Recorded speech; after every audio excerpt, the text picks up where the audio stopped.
Copeland here, European correspondent for Pagan World News. As many of you know, I am a traveling writer and American expat living abroad, meeting like-minded souls around the world on my everlasting quest to discover and then share the Hitchhiker's Guide to Humanity.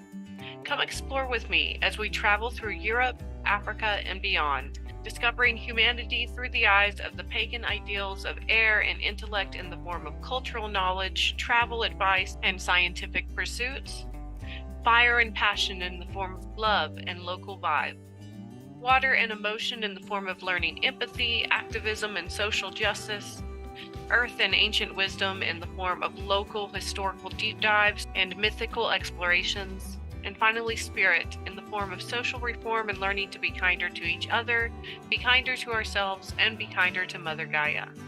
Our 5-part deep dive into areas of interest for pagan locals and travelers across our beautiful planet begins in Gent, Belgium, otherwise known as Gent in Dutch, a historic medieval city with a castle dating back to the 1100s. Gent served as an industrial town whose primary industry was processing English wool into fine luxury cloth. Today, Ghent is a college city with 500,000 regular residents and many more millions flooding through the city's old world cobble streets to enjoy the architecture of a bygone era of old world European decadence while luxuriating in small bits of modern delicacies amidst traditional favorites. Today, we start with the spirit portion of our Hitchhiker's Guide to Ghent. A great way to travel in a way that reduces your carbon footprint is to take public transportation. We chose the Flixbus. Another way to be kind to Mother Gaia is to travel tiny. The tiny living community both in America and abroad has lots of overlap into the pagan community as we share common goals of living in harmony with nature and living a content life without excess. Let's take a look through our photos and videos from the tiny house cottage in Ghent.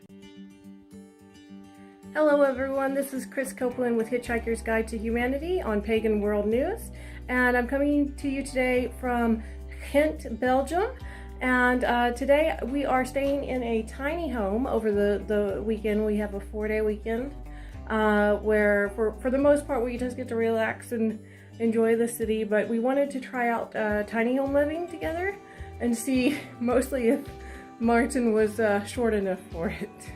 So let me show you around a little bit, and I'll kind of give you my ideas and my thoughts about what I see here.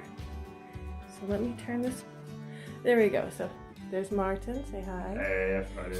Okay, so he is my nesting partner, and here, you know, it's really cutely decorated with like little vegetable things.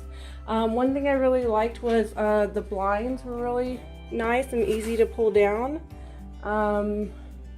The organization of the kitchen is really nice. There's only a stovetop top and a microwave, but I can make really decent stir fry, so that's what I'm going to do tonight. And we have just enough cookware to, you know, make a meal, wash it, and then put it away.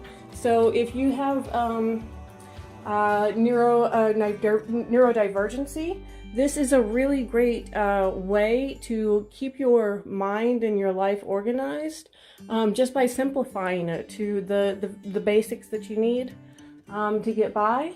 And so a lot of pagans join this tiny home movement for sustainability reasons. You want to lower your carbon footprint on the earth. You want to consume less materials. You might even want to just save money and pay off debt. There's lots of reasons that people get into this movement. Sometimes they do it so that they can afford other things like travel and experiences and, you know, maybe starting their own business. So I recommend that all pagans try out tiny home living. It's not for everyone. Some people just really like their stuff. And if that makes you happy, that makes you happy. That's not really what the movement is about. We don't want to like take away happiness. The movement is more about making sure that everything in your life truly brings you joy. So I think that's something that is very important for pagans to learn. This movement has really caught on here in Europe and other parts of the world.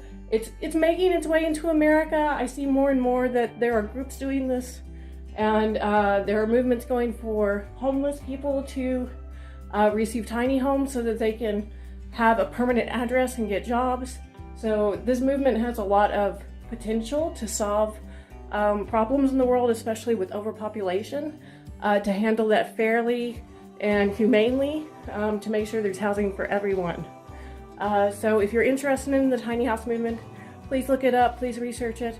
If you're in the Belgium area, I recommend you try this one here. It is a very cute place. I'm going to show you a little bit more around. We already saw the kitchen and what I'm cooking tonight. Now, this is the seating area, so it has both a table so you can have dinner, and you can even have some guests over, or you can sit on the couch and put the laptop on the TV or on the stool and watch that together. There is more space upstairs, so I'm going to show you that. But this is the bathroom, and you can see it's very quaint and cute. Let me turn on the light so everybody can see. Very tiny toilets and tiny sink, tiny shower. I will let you know that this is actually fairly standard for European housing. The toilets are usually the size, the sink is usually the size, and usually it's a shower and not a tub. So that's very typical. I would say this is probably average for a Dutch home for sure. Okay, so that's this room. Let me turn off the lights so I save energy. There we go. And then this is, we use this kind of as our place to charge our stuff, our phones, all of that. There's cute decorations here. She has both a French and English guide to Gent. I'm sure there's other languages available as well. She's really put a lot of thought, and I say she because I only met the wife, but she's put a lot of thought into everything that she's put in here. Now, these are ours. We just went and got them today, and there was a special for 4 for 10. So I picked out 2, and he picked out 2. This is, so everybody's probably familiar with the Dutch blue and white, Dutch boy and Dutch girl kissing. This one is the Belgian version of that, and I just really liked that one. I also got the one that's the shape so that it matches the one I have for Kenya. And then these 2 are the ones that Martin picked out with the beer and all the beautiful architecture. We both really like architecture. We spent a long time just exploring today. Yeah. So this is the cabinets, and we kind of store the dishes on the bottom. A little bit of food over there in the corner, and the rest is for clothing and towels and cleaning stuff. And we also have wine and beer glasses, so that's nice. We did get a few beers, actually. I'll show those to you. Here we have Cordots, and that one we just happen to have with us. And then we have this one. So I will post all of that later on my personal Instagram if you want to check that out. And then, so there's hooks right by the door, so everything hangs up very nicely and neatly. Martin has his shoes down there. I'm not sure if that's safe. I think it's better to put them over there, but we'll work on that. So yeah. And I need to move my shirt up here. So I put most of my clothes, like my day wear, downstairs, and then I put the rest, the 2 night things I have up here for changing. And they're in this basket over here. There's a basket over here with extra pillows, so that's really nice. My jeans are here. So this is the bedroom area, and the blankets are really fluffy. I like that just because I'm a sensory person. And the this is my dragon onesie and my D&D night shirt. But she's got extra pillows here too. There's a reading lamp over there in the corner. You can see some of our books over there. But there's one thing that I'm not really fond of, and that's that there's a office right across from this. So that seems like really close. But other than that, it's good. And the quality of the place is really nice. There's nice garments or let's see, drapes on the windows upstairs, and the quality blinds downstairs. The windows and all of that are really nice and modern. It's a very quality wood floor, quality wood stairs. Everything is just really nice and very well done and thought out. So as far as things that I would add to improve, I would put a mirror on the back door, a full-length mirror, so that you can check yourself out before you leave. I would put a little bit more lighting in the bathroom, like maybe some lighting so you can see to do your makeup a little better. But overall, I thought it was really good. Martin, do you have any feedback for, ways this tiny house could be improved or modified for different use? No, this is very nice. Yeah. I don't recommend hanging ceiling lamps. Yeah, so if you're tall, tiny house living may not be for you. You might have to customize it a little bit more to meet your height needs so that you feel comfortable in your own space.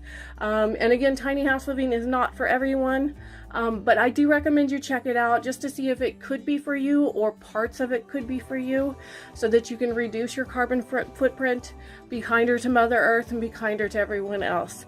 Thank you so much for joining Hitchhiker's Guide to Humanity on Pagan World News, and I will come back to you next time with another update from Europe.